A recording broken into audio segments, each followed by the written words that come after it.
Vous êtes de plus en plus nombreux à nous suivre et à participer à l'évolution de la chaîne Afrique N24, et sincèrement nous tenions à vous en remercier. Nous lisons tous vos commentaires qui enrichissent le débat et vraiment nous vous demandons de nous soutenir, en aimant les vidéos pour une large diffusion, et pour continuer à avoir une ligne éditoriale indépendante, et vous proposer de nouvelles émissions toujours de plus en plus enrichissantes. Ne restons pas passifs, soyons actifs. Merci et à bientôt. Bill, bonsoir. Écoute, j'ai passé une très mauvaise journée. J'ai été l'homme le plus malheureux aujourd'hui en Allemagne. J'ai été très, très malheureux. Quand on m'a envoyé la photo de l'une de ces femmes qui a été bastonnée par des gendarmettes à Lomé, je suis allé très loin dans ma réflexion et j'ai retrouvé un peu quelques clichés de l'Allemagne nazie, quoi. L'Allemagne nazie.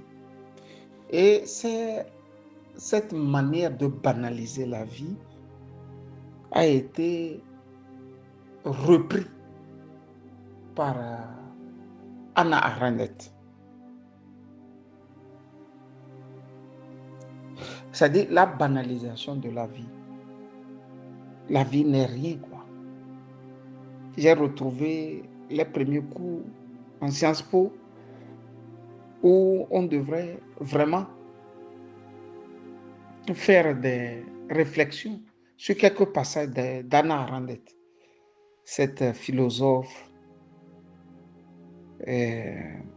écrivaine juive, politologue, qui a beaucoup parlé de ce que les nazis, puisque elle-même elle est juive, les nazis ont connu. Et quand j'ai vu cette photo, ça m'a donné l'impression que je vivais au Togo au milieu des nazis.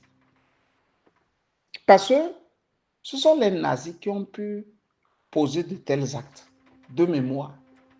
Je sais que le RPT UNIR a toujours fait des choses cruelles, sincèrement, hein, cruelles, très cruelles.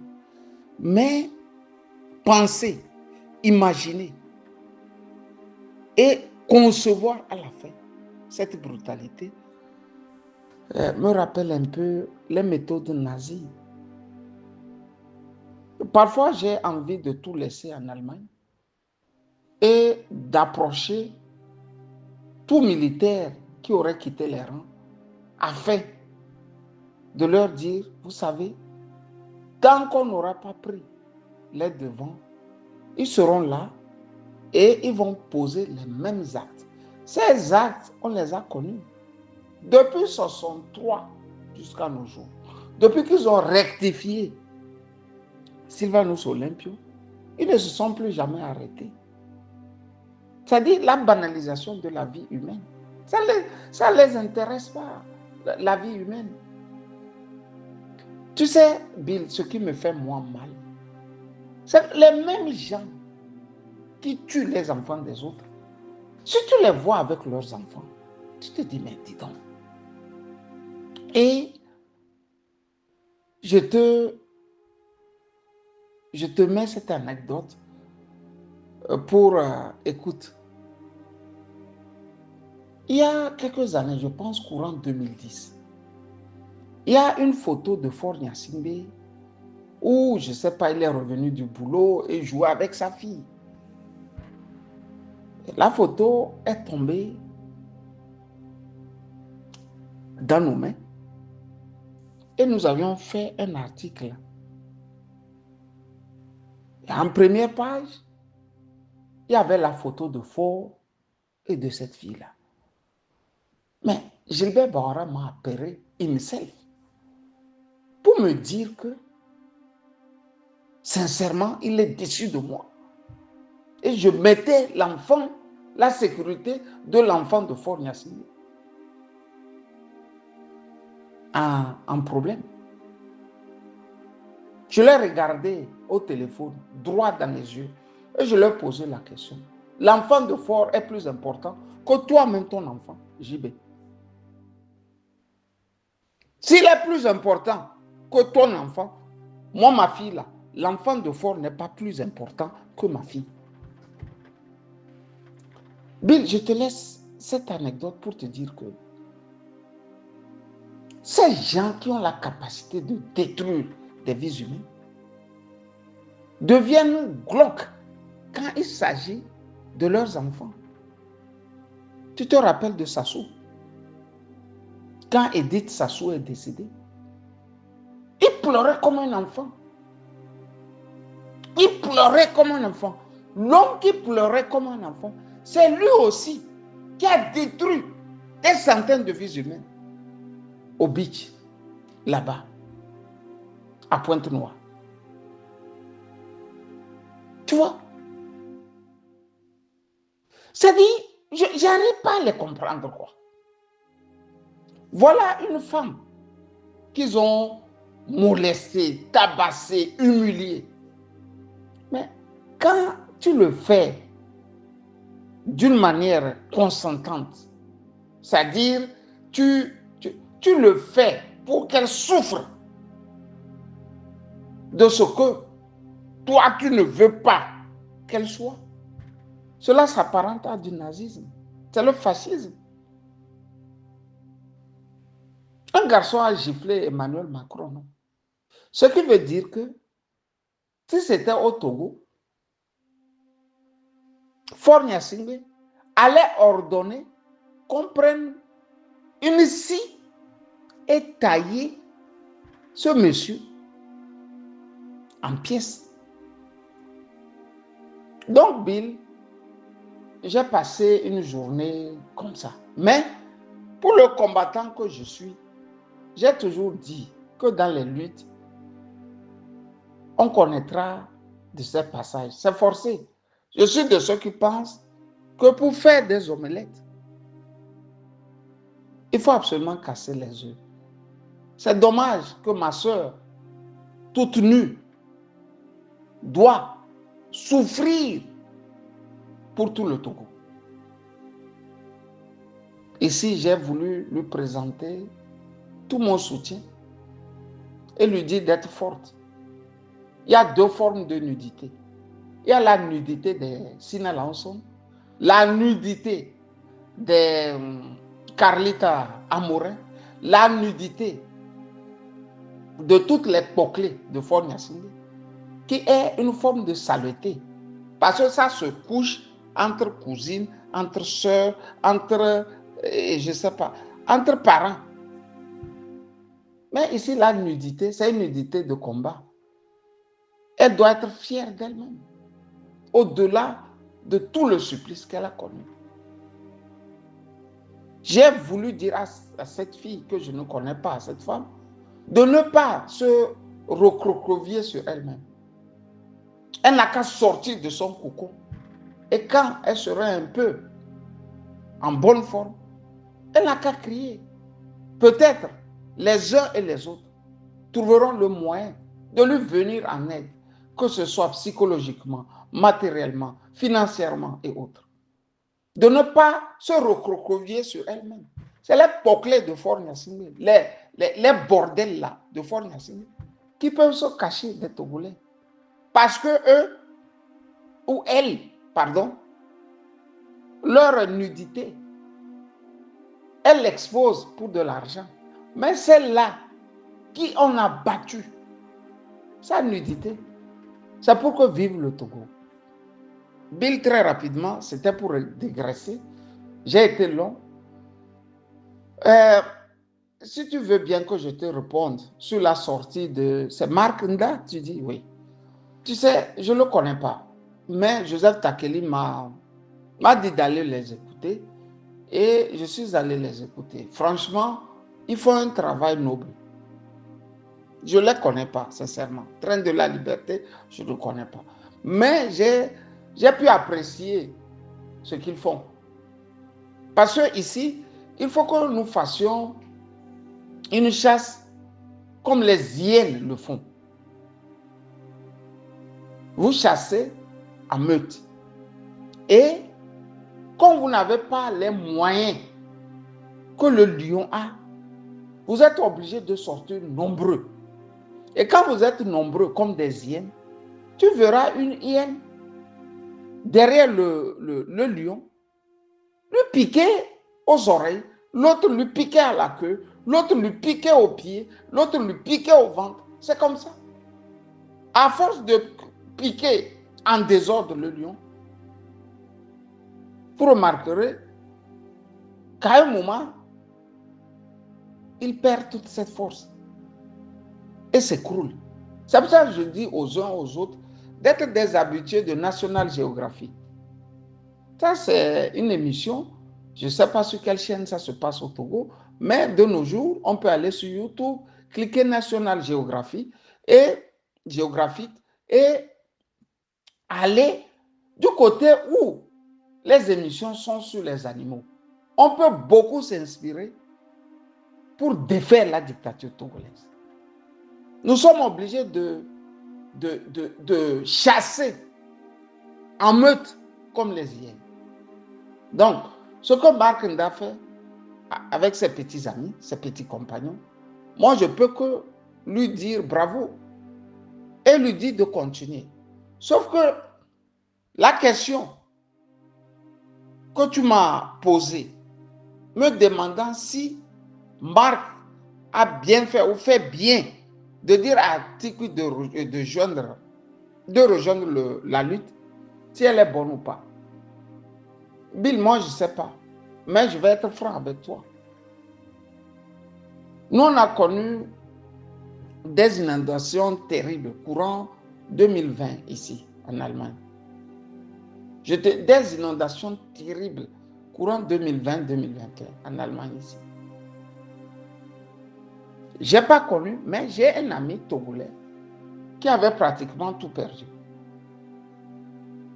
Et tout perdu. Je m'étais replié chez lui pour être utile et aider.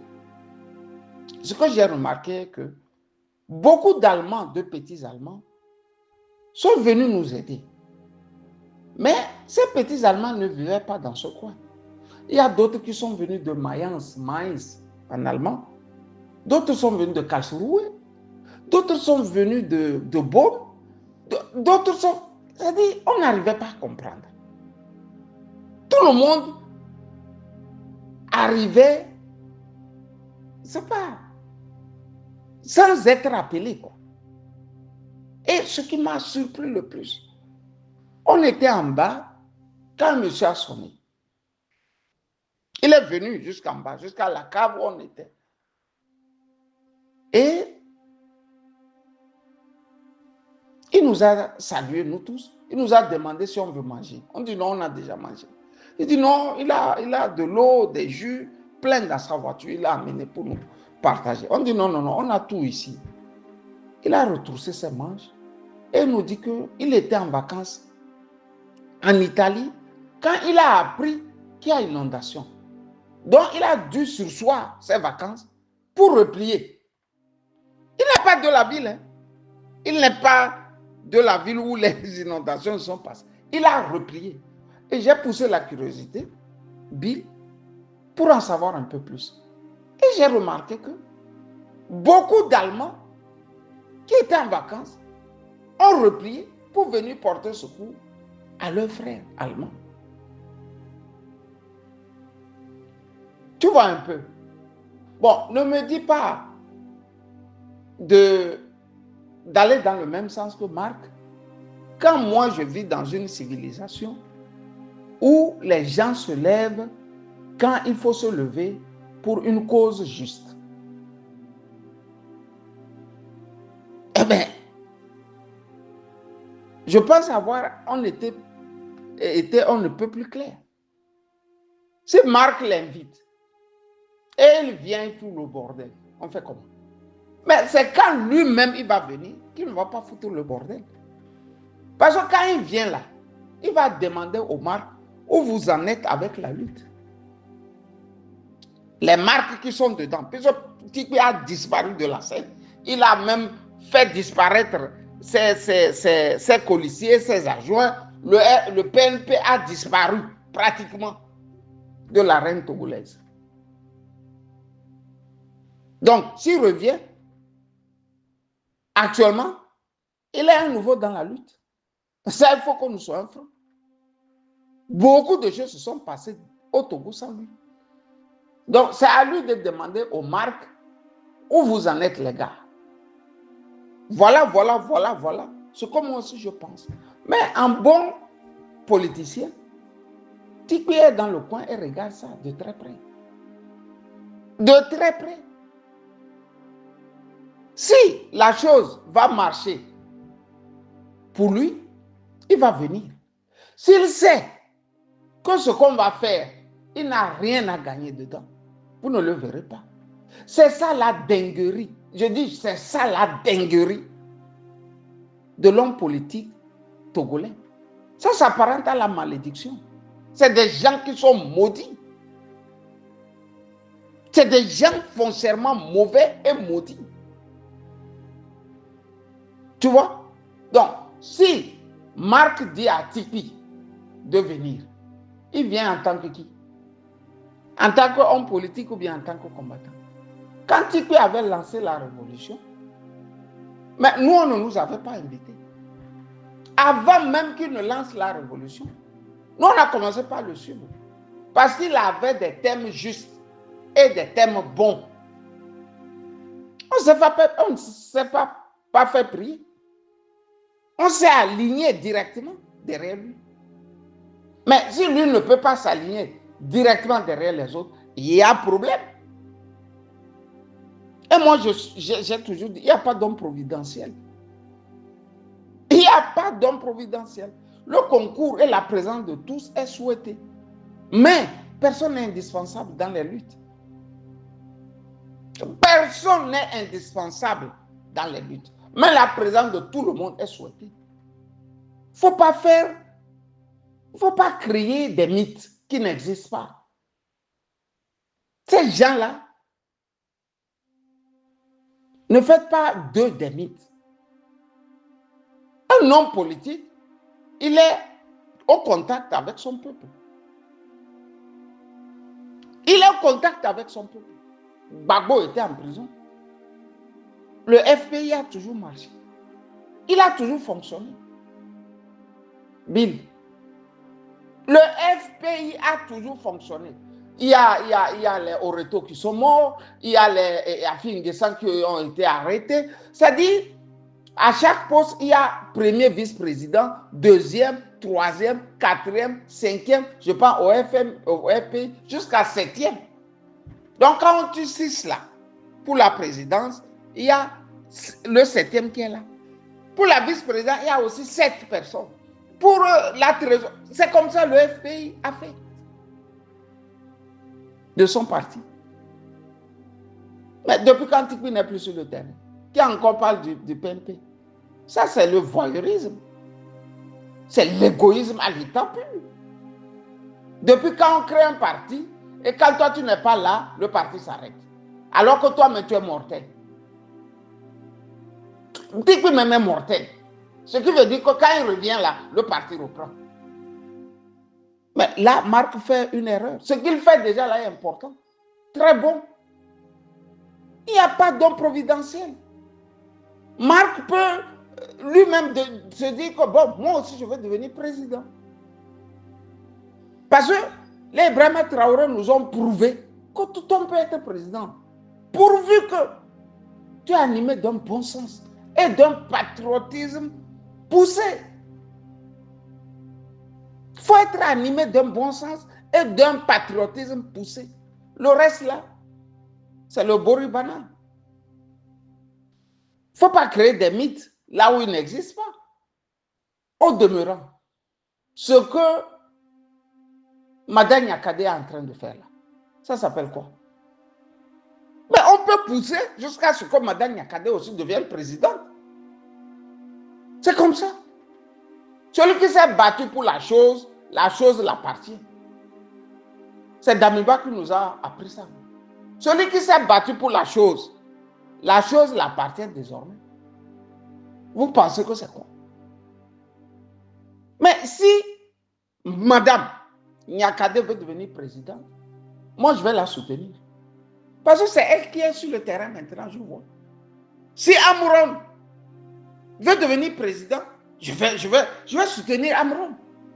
Si Ferdinand Aïté dit, moi je veux devenir président, je vais le soutenir. Parce que tous ont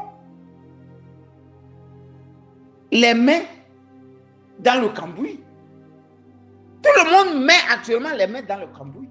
Mais ne me dites pas de soutenir Jean-Pierre Fabre. Ne me dites pas de soutenir Apévon. Ne me dites pas de soutenir tous ces Visigoths qui pensent qu'ils ont des partis politiques, qui n'existent au fait que de nous. Tu vois, c'est une grave erreur. On continue. Si c'est Tipeee, si moi je suis à la place de Tipeee, tout ce que les jeunes font là, j'allais rentrer directement en contact avec eux. Je rentrais directement en contact avec eux. Mais le problème de Tipeee, problème qu'aucun Togolais ne veut voir, est que Tipeee a peur que le RPT uni lui interdise son parti, le PNP. Il a tellement peur de ça, à tel enseigne qu'il est prêt à sacrifier tout pour avoir le PNP dans ses mains. Parce que c'est la dernière chose qui lui reste dans les mains. Mais ce que Tipeee ne sait pas est que le RPT va interdire le PNP. Si Alassane Ouattara a interdit le mouvement de Guillaume Soro, ce n'est pas le PNP, Faure Gnassingbé ne peut pas interdire. C'est-à-dire, il a tellement aimé le PNP au point même qu'il a renié parfois ses petits amis de lutte. Dire que les gens qui sont en prison sont les miens voudrait dire aussi de sacrifier le PNP. Alors que on pouvait rentrer dans la résistance, chasser les voyous là, et puis refaire naître le PNP. Il renaîtra davantage et mieux de sa cendre que d'avoir un PNP boiteux comme ça. Boiteux, je dis. Voilà, c'est un peu le Togolais, quoi. Lui, on n'a jamais commencé par A et terminé par Z. Si on ne se lève pas, Bill, pour le cas de Amron, ne sois pas étonné. Amron va passer 10 ans là-bas. Il va passer 20 ans là-bas. Même son père là va finir par dire, comme on aime écouter ou entendre dans la bouche de nos parents, au Togo, ah, moi je ne lui ai pas envoyé là-bas, hein. C'est lui-même qui a cherché son problème. Mais si le même Amron là est devenu un héros, le papa en question voudrait montrer au monde entier que c'est lui, c'est son enfant, c'est ces gènes qui créent des héros. Mais devenir un héros, tu dois traverser le désert. La traversée du désert là, on n'a pas l'éducation là au Togo. Moi j'ai vu dans un reportage le papa, je dis le papa hein, de Snowden, quitter les États-Unis, puisque la CIA, le gouvernement américain, l'a envoyé pour aller convaincre son fils de rentrer. Quand il est allé là-bas, il a dit à l'enfant de rester. Il est un héros, il est un patriote. Parce que grâce à lui, l'humanité entière sait que les peuples sont sur écoute des services secrets américains. Vous voyez? Mais chez nous, nos parents n'ont pas cette résilience. Ils n'ont pas. Moi qui te parle, Bill, j'ai un oncle qui m'est resté, qui m'a dit non, écoute, il ne faut plus jamais parler de Pascal Bodjouna. Que je ne dois plus parler. Il me menaçait. Hein? À 55 ans, il me dit de ne plus parler. Je ne dois plus parler. Je dois la boucler, quoi. Tu vois? C'est-à-dire l'étape de lutte là. Il ne connaît pas, il n'a pas cette éducation. Bien que son enfant que je suis est en train de lui inspirer cette étape, il refuse, c'est le déni. Non, même si je ne faisais rien, je ne lutte pas, et par mes gars, j'amène des millions là, c'est pas, il va être là, c'est mon fils, hein? C'est mon fils. Mais le moment de résilience là, il disparaîtra. Tu vois? Bill, je crois avoir répondu à ta question. Pêche-toi et bonne soirée. Likez la vidéo si ce n'est pas déjà fait. Laissez aussi votre point de vue en commentaire. Abonnez-vous et cliquez aussi sur la petite cloche de notification pour ne rien rater de nos prochaines vidéos. N'oubliez pas de partager aussi la vidéo et de la liker.